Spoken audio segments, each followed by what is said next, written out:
तो राज्यसभा में किस तरीके से हंगामा हुआ, आज हमने पूरी खबर आपको दिखाई। जो मामला लग रहा था कि बढ़ेगा, तूल पकड़ेगा, गतिरोध बरकरार रहेगा, फिलहाल मामला सुलझ गया है राज्यसभा में, क्योंकि नरेश अग्रवाल जो समाजवादी पार्टी के सांसद हैं, उन्होंने अपने बयान पर खेद जता दिया है। तो संसद में तो यह हंगामा हुआ, वहीं हंगामे की एक और वजह बनी है, वो है संसद की कैंटीन का खाना। संसद की कैंटीन के खाने में मकड़ी मिली है। दिखाते हैं आपको एबीपी न्यूज संवाददाता विकास भदौरिया की रिपोर्ट। हम इस वक्त संसद भवन की कैंटीन में हैं और कैंटीन में कुछ लोग खाना भी खा रहे हैं, लेकिन कल एक ऐसी घटना हुई यहाँ पर जिसने यहाँ कैंटीन के में खाना खाने वालों को हिलाकर रख दिया।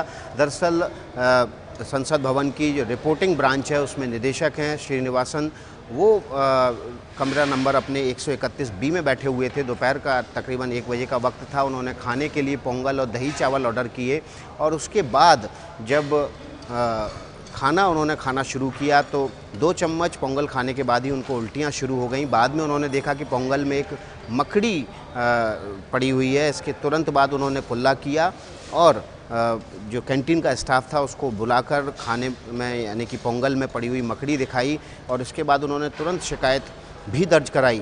श्रीनिवासन का कहना है कि इससे पहले 2 साल पहले भी उनके साथ ऐसा हो चुका है कि पार्लियामेंट की कैंटीन से मंगाए गए खाने में कीड़ा निकला था, लेकिन इस बार मकड़ी निकलने के बाद उनकी जब तबीयत ख़राब हुई तो उन्होंने इस मामले को सीधे उच्च स्तर पर उठाया और जो फूड कमेटी के चेयरमैन हैं जितेंद्र रेड्डी, उनसे शिकायत दर्ज कराई और अपनी शिकायत में उन्होंने कहा कि इस पार्लियामेंट की कैंटीन से न केवल सांसद बल्कि मंत्री और ख़ुद प्रधानमंत्री नरेंद्र मोदी भी खाना खाने आते हैं। ऐसी सूरत में खाना बनाने में लापरवाही कतई बर्दाश्त नहीं करनी चाहिए। कम से कम इस बात का तो ख्याल रखें कि प्रधानमंत्री नरेंद्र मोदी भी खुद इस पार्लियामेंट कैंटीन का खाना खाते हैं। हालांकि इस घटना के बाद जैसे ही लोगों को इसकी जानकारी हुई है कि पार्लियामेंट की कैंटीन से बनने वाले खाने में मकड़ी मिली है, उसके बाद यहाँ पर खाना खाने वालों की तादाद कम हो गई है और आप देख सकते हैं कि आज कतार भी कम है यहाँ पर लोगों की। अदरवाइज इस वक्त यहाँ पर अच्छी खासी भीड़ होती है।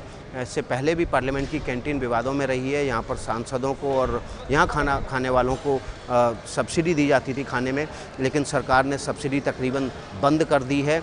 लेकिन उसके बावजूद यहाँ पर खाने का जो भोजन का स्तर है वो उसमें कोई सुधार नहीं हुआ है। बनाने में ख़ास तौर पर लापरवाही बरती जा रही है। अगर देश की सबसे ऊंचे सदन यानी कि संसद भवन की कैंटीन में खाने में अगर कीड़े मकोड़े और मकड़ी मिल रही है तो इस बात का अंदाज़ा लगाया जा सकता है कि यहाँ बनने वाले और परोसे जाने वाले खाना बनाने में कितनी लापरवाही की जाती है। विकास भदौरिया, एबीपी न्यूज़, दिल्ली। ये है एबीपी न्यूज़, आपको रखे आगे।